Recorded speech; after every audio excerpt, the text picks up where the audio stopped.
Hello friend, मैं सुनील सूर्यवंशी स्वागत करता हूँ आपका मेरे यूट्यूब चैनल पे। दोस्तों, इस सीरीज़ में इस वीडियो में हम लोग देख रहे हैं मॉडर्न इंडिया आधुनिक भारत के आरआरबी के प्रीवियस ईयर के पूछे गए क्वेश्चन। दोस्तों, इसके पहले मैंने आप इसी चैनल पे मॉडर्न इंडिया के 7 वीडियो अपलोड कर दिया और ये हमारा 8वां वीडियो है। तो इसके पहले आपको वो 7 वीडियो देखना है, उसी के बाद आपको ये वाला वीडियो देखना है। दोस्तों, वीडियो आपको कैसा लगता है यह आपको कमेंट करके बताना है। और कभी आपको वीडियो पसंद आ रहा है तो वीडियो को लाइक करना है और चैनल को सब्सक्राइब करना है। यकीन मानो, कभी आप इस वीडियो को कंप्लीट देखते हो तो आपका मॉडर्न इंडिया आधुनिक भारत का एक भी क्वेश्चन नहीं छूटेगा। तो वीडियो आपको पूरा देखना है। तो चलो शुरू करते हैं। इस वीडियो का पहला क्वेश्चन है आपको कि शांति निकेतन के संस्थापक कौन थे। और दोस्तों, बैकग्राउंड में आपको हल्का हल्का नॉइस सुनाई दे रहा होगा, हल्का हल्का आवाज़ सुनाई दे रहा होगा, वो आपका एयर का, हवा का नॉइस है, उसको आपको अवॉइड करना है। इस सीरीज़ का इस वीडियो का पहला क्वेश्चन, शांति निकेतन के संस्थापक कौन है, ये आपको बताना है। 4 ऑप्शन दिए आपको। पहला ऑप्शन दिया आपका राजा राममोहन राय, सेकंड ऑप्शन दिया आपका रामकृष्ण परमहंस, थर्ड ऑप्शन दिया आपका योगी अरविंदो और फोर्थ ऑप्शन दिया आपका रविंद्रनाथ टैगोर। दोस्तों, इसका सही आंसर है आपका option number D, Rabindranath Tagore. RRC Mumbai group D परीक्षा प्रथम पाली में पूछा गया क्वेश्चन है। तो याद रखना है आपको, शांति निकेतन के संस्थापक थे रविंद्रनाथ टैगोर। मूव करते हैं दोस्तों नेक्स्ट क्वेश्चन पे।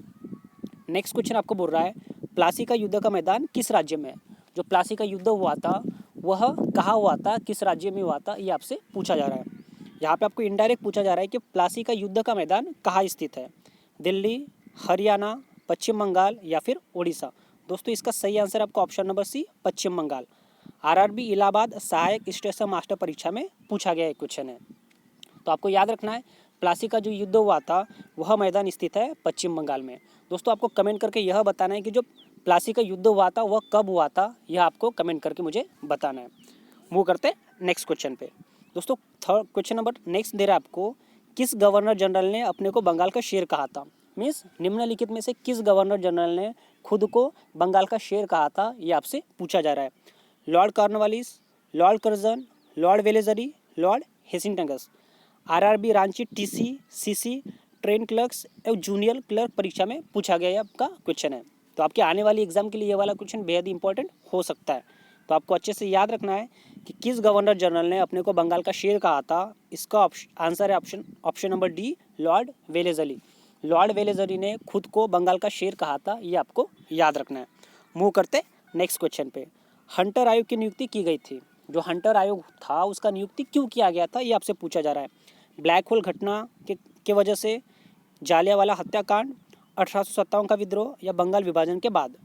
RRB Ranchi TC, CC, train clerks एवं जूनियर क्लर्क परीक्षा में पूछा गया आपका क्वेश्चन है। दोस्तों, इसका सही आंसर है आपका ऑप्शन नंबर बी, जालियांवाला हत्याकांड।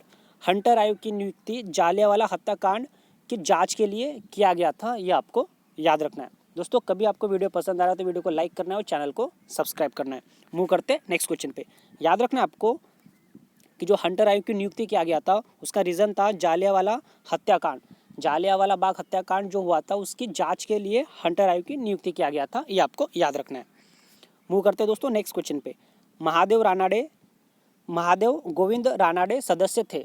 4 ऑप्शन दिए आपको, आर्य समाज के, थियोसॉफिकल सोसाइटी के, भारतीय लीग के या फिर प्रार्थना समाज के। ये भी क्वेश्चन आपका आरआरबी में पूछा गया क्वेश्चन है। दोस्तों, सारे के सारे क्वेश्चन आपके प्रीवियस ईयर के पूछे गए क्वेश्चन है। इस वजह से आने वाली एग्जाम के लिए बेहद ही इंपॉर्टेंट होने वाले हैं, इसलिए वीडियो को आपको कंप्लीट देखना है। यहाँ पे आपको ये पूछा जा रहा है कि महादेव गोविंद रानाडे किसके सदस्य थे। तो दोस्तों, इसका सही आंसर है आपका ऑप्शन नंबर डी, प्रार्थना समाज के। याद रखना है आपको, प्रार्थना समाज के सदस्य थे महादेव गोविंद रानाडे। मूव करते हैं दोस्तों नेक्स्ट क्वेश्चन पे। नेक्स्ट क्वेश्चन आपको बोल रहा है, किस वायसराय के काल में रोलेट कानून पारित हुआ था। मीन्स जब रोलेट कानून पारित हुआ था उस समय वायसराय कौन था, ये आपसे पूछा जा रहा है।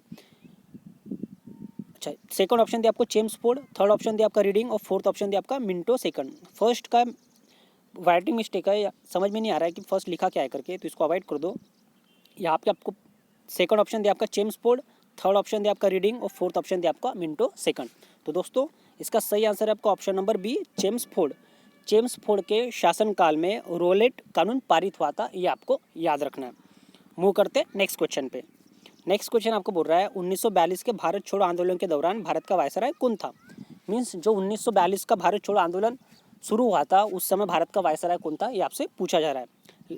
लिनलिथगो, विलिंगटन, वेवेल या फिर Hardinge. RRB Ranchi, TC, CC, train clerks एवं जूनियर क्लर्क परीक्षा में पूछा गया आपका क्वेश्चन है। तो आपको यहाँ से ये बताना है कि 1942 के भारत छोड़ो आंदोलन के दौरान भारत का वायसराय कौन था। दोस्तों इसका सही आंसर है आपका ऑप्शन नंबर ए, लॉर्ड लिनलिथगो। तो याद रखना है आपको, 1942 का भारत छोड़ो आंदोलन के समय वायसराय था लॉर्ड लिनलिथगो, ये आपको याद रखना है। मूव करते नेक्स्ट क्वेश्चन पे। नेक्स्ट क्वेश्चन आपको बोल रहा है कि किस सुधारक ने सती प्रथा के विरुद्ध लगातार कार्य किया। किस सुधारक ने सती प्रथा के विरुद्ध लगातार कार्य किया। यहाँ से दो क्वेश्चन बनता है दोस्तों। पहला क्वेश्चन बनता है कि सती प्रथा का उन्मूलन किस गवर्नर जनरल ने किया था, और यहाँ पे आपको ये बोल रहा है कि किस सुधारक ने सती प्रथा के विरुद्ध लगातार कार्य किया। पहला ऑप्शन दिया आपका स्वामी दयानंद, सेकंड ऑप्शन दिया राजा राममोहन राय, थर्ड ऑप्शन दिया रविंद्रनाथ टैगोर और फोर्थ ऑप्शन दिया आपका सिस्टर निवेदिता। दोस्तों इसका सही आंसर है आपका option number B, Raja Rammohan Roy. Raja Rammohan Roy वह सुधारक थे जिन्होंने सती प्रथा के विरुद्ध लगातार काम किया, ये आपको याद रखना है। मूव करते हैं दोस्तों नेक्स्ट क्वेश्चन पे। नेक्स्ट क्वेश्चन आपको बोल रहा है कि असहयोग आंदोलन को कब असीमित काल तक निलंबित किया गया था। बहुत बार रिपीट हुआ ये वाला क्वेश्चन कि असहयोग आंदोलन कब शुरू हुआ या फिर असहयोग आंदोलन कब समाप्त हुआ।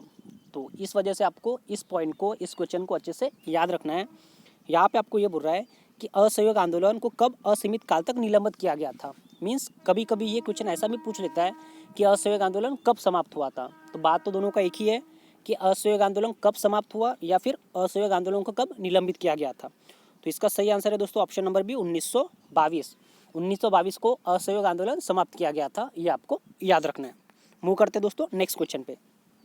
नेक्स्ट क्वेश्चन, 1905 ईस्वी सन में भारत सेवक समाज सर्वेंट ऑफ इंडिया सोसाइटी की स्थापना किसने किया था। बहुत बार ये वाला क्वेश्चन रिपीट हुआ है, तो इस वजह से ये वाला क्वेश्चन आपके आने वाले एग्जाम के लिए बहुत ही इंपॉर्टेंट होने वाला है।